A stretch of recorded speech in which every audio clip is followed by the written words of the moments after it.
Mastering. We hear this term several times, in several occasions, in several contexts. But what does it mean? It has multiple meanings. That is the problem. Plus, there are different types of mastering. Ready to know more? Let's dive in now.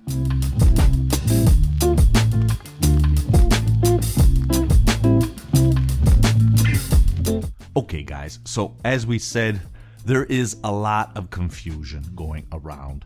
And I think that in order to understand what each term means, what each processing behind that specific type of mastering, I think it's important to do this video in order to set some points and define better these concepts. The main concept behind a master, and hence its mastering, meaning the creation of a master, that is what master means. Mastering means create a master, which the concept behind is that the master is then going to create a slave or a copy of anything. It could be a record, it could be a cassette, it could be a tape, anything, okay? Or even generate multiple files. It's not something specific to the medium, okay? No, it regards everything, as we're going to see in a minute. Maybe I think I have to be more clear on what this video is going to talk about.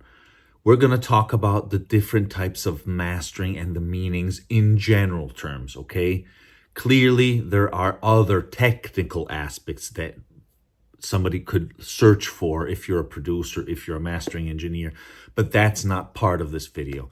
Like, for example, stereo mastering, stem mastering, well, you do the separate tracks, analog mastering, digital mastering, okay? These clearly exist, but I'm not going to dive in those. We're not going to focus on those, but more on the general concepts through time.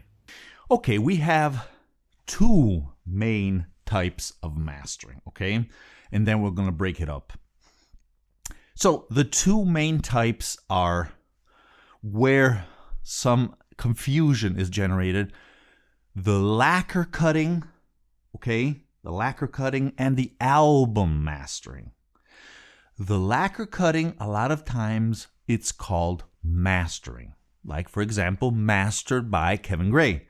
But Kevin Gray is not a sound engineer. Kevin Gray is a person who has its lathe, who has its electronics, and him or other clearly engineers like that cut the lacquer, meaning they are creating a master. That lacquer is going to be the master, because from that lacquer they're going to create, if we're talking about vinyl obviously, they're going to create a stamper, and that stamper is going to generate copies.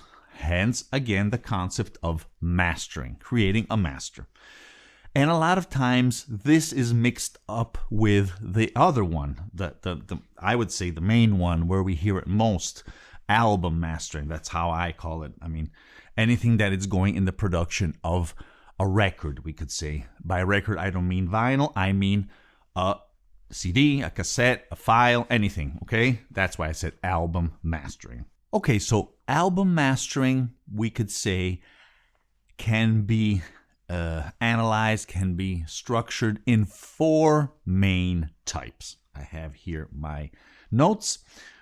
Okay, so the first one, the most important, I would say, is mix mastering, we could call it, okay? Where you have the session tapes, if we're talking about older recordings, or the files, meaning the recording, the raw recording, okay? So the raw files, that's why the session tapes are, it's just what's on those tapes while they were doing the recording. This doesn't mean it happens every single time. That's why we have so many types. But in general, that's what they did in the past. They did some raw recordings.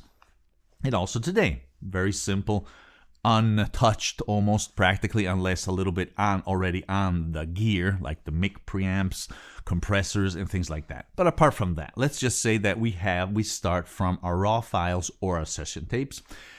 We create from those a mix, okay? So we correct everything how we want it. And at that point, from the mix is generated a master.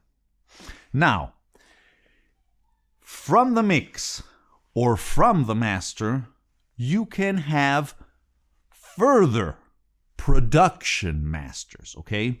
Because this is something important about mastering. It's not only to finalize the mix. It's also used to adjust the output to the master for a specific medium. Because in the past, clearly it was mainly vinyl.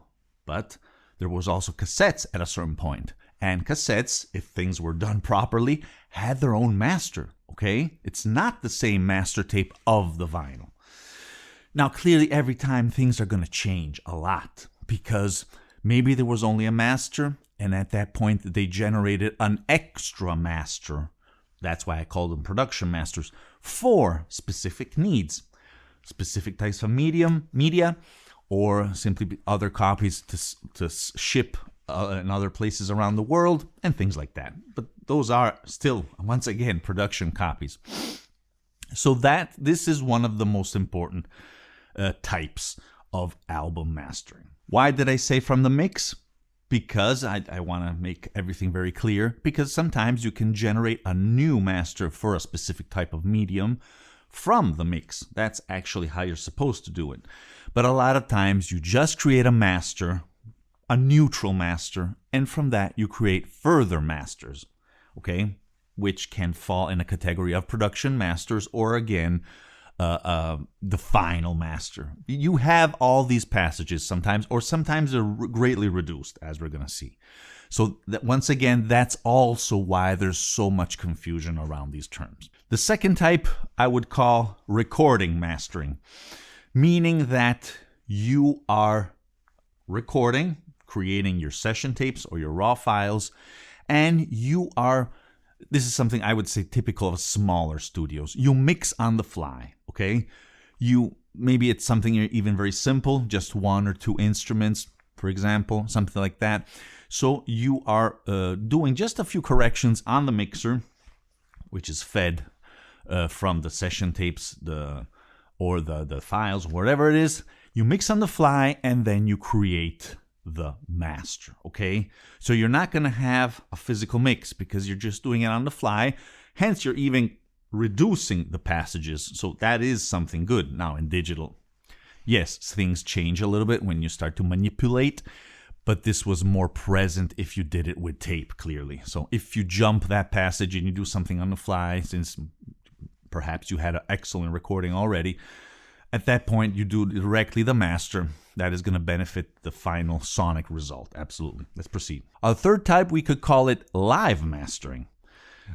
Always the same example comes to my mind, from what I know at least, Jazz at the Pawn Shop, where they were doing those recordings directly from the Nagra, and they were EQing on the fly, and then they created the recording, and the recording was the master, okay?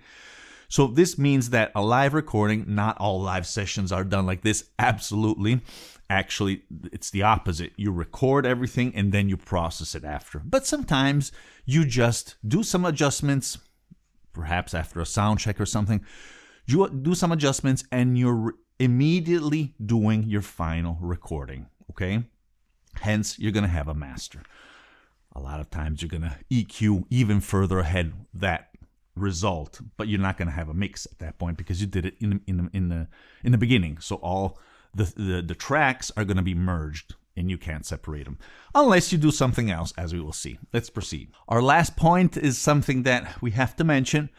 It's becoming more and more present: AI mastering, which can be roughly subdivided in two types.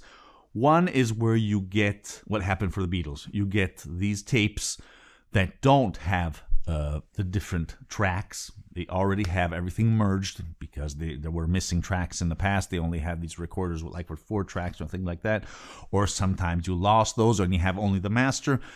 With AI, you can re-subdivide everything if you have a lot of info and the deep learning takes place. They can subdivide and recreate the snare, the drum, the bass, the voice, okay? And then at that point, you're going to do an enhancement, clearly you're doing it also for that, of the different tracks, of the different sonics, create a new mix, and then a new master, okay? That is a very new type of mastering you have there. Or the other way is simply just make your recording multiple raw files, or even who is using tape. Even today, a lot of people are using tape, then transferring clearly to digital. AI needs digital. And at that point, just put everything inside the machine and ask it to do the mix and final master for ya.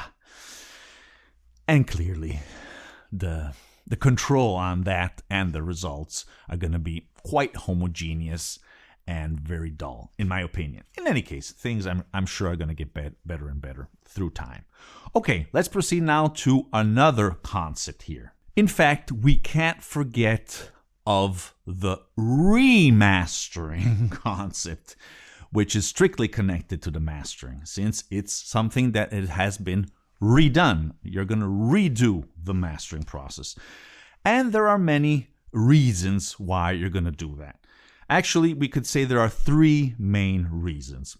Well, the first reason is that a new medium arose, and you need a new master for it. The best example is all of a sudden, all the records needed to be converted to digital and produce a master for the CDs, okay? In fact, you see a lot of times digital master, digitally remastered, and things like that on the early CDs. But not only for CDs, for high definition, high resolution HD tracks or things like that, high resolution audio, but also for streaming. A lot of things, it has to be remastered for a new medium, because clearly there are specific requests from that medium. Sometimes positive, like a good remastering for a CD would be try to put the whole bandwidth, the whole dynamic range, which sometimes you lost this in analog. Ideally, on a CD, you could put practically everything that is on that tape without rolling off or EQing almost anything. I mean, the mistakes, or where you have to compress a little bit, because otherwise you're going to have problems, issues on the vinyl playback. In any case, otherwise, streaming, that's unfortunately, we could say, more of a downside, because that is compressed music. For example, Spotify wants its own type of mastering. It has to be in a specific way. And there's a lot of compression, as we all know, but that's part of the remastering process done for that specific medium. And in the future, maybe something else is going to come along, and it's going to need another type of mastering. Usually, I would say for reissues mainly, because in fact, it's a process that you're redoing. It's not something that can be done for a new recording, obviously. The remastering concept, sometime we could say mistakenly, is adopted in defining a recutting of the lacquer. Sometimes you're going to find remastered by, let's use the example of before, Kevin Gray. Clearly, that doesn't mean he did a new master for an album. No, that he did a new cut of the lacquer, a new lacquer, okay? So that's sometimes also where remastering creeps in, but that's a whole different thing. And in fact, we must say that almost everywhere now on the hype stickers, it says lacquers cut by, which is the correct way to indicate this. Then, apart from these examples, the most classic, the most important example is probably the one where you need to recreate truly a new master for, let's say, enhance the quality. Therefore, we have an audiophile release. A lot of all these series, fantastic series, like the Tone Poet, like the Rhino, like the Jazz Masters of Craft Recordings, or things like that. All these incredible series, the Deutsche Grammophon, are all remasters, okay? Where you get the master tapes. Usually the best would be the mix or the session tapes, but usually the mix if you have it. And at that point, create a new high quality master. Because as we said, for example, for vinyl, I said this dozens of times, we are living a golden age, because a lot of the old recordings, for example, for jazz or even rock, the early ones, they had to greatly reduce the dynamics, the bass, because otherwise you could have problems in the playback because people did not have quality setups, quality hi-fi systems. So now instead you can really put everything at the top. And also the technology is better.